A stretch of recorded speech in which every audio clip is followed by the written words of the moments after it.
हाँ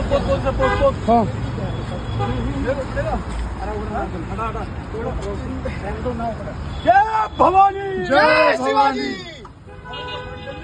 भाई लोग फाड़ो ना साढ़े को उसको।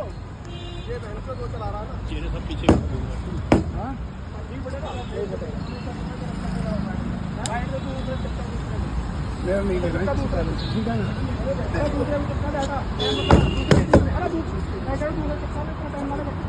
ये लगा जल्दी लगाओ जल्दी लगाओ। भाई सरकार से कहने के बावजूद सरकार ने अभी तक हटाए नहीं। इस बार लास्ट और ये अबू आदमी जैसे देश में ना देशद्रोही के जितने भी है, इस बार लगा रहे हैं, अगली बार को उखाड़ के ले जाऊंगा बोल। भाई पहले भी कहा था और अब भी कह रहे हैं, जितनी बार मिटाओगे उतनी बार कॉलेज पहुंचेंगे। भाई ये दिखाई देना चाहिए ही नहीं हमें, इस देश के अंदर ये नहीं चाहिए। जितने इस मुगल देश आए के देश के अंदर अंदर छत्रपति संभाजी महाराणा प्रताप ज्यादा सूर्य में बसना चाहिए। हमने ये होना चाहिए भाई, ये चाहिए हमें इस देश के अंदर। ये इस देश का अभिमान स्वाभिमान ये है, और ना भाई कि अकबर बाबर और इनका नाम हटाती है ना सरकार अब तो भाई समझना सरकार के खुद इनके पक्ष में जिसने ये लगाए वो सबके सब वो सब देशद्रोही है, सारे के सारे देशद्रोही हैं। ध्यान रखना। जय भवानी जय शिवाजी। जय भवानी जय शिवाजी। जय भवानी ये वाला, ये वाला, इसको। अरे मैं तो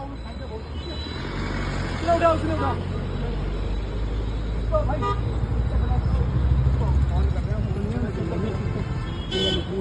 गाड़ी भाई ये जरूर पढ़वाना जो लिख रहा है ना, ये जरूर बढ़वाना है। और ये जो लिख रहा है ना, जो सारी चीज लिख रही है, जितने मुगल क्रांति में जितने भी आतंकवादी थे सारे। सुनो, ये समझ हिंदुओं के लिए है, ये पढ़ लेना और इसे दिमाग में बिठा लेना, ध्यान रखना। चलना उसमें चलना, तुम चल यार। अरे उसे कर ले भाई।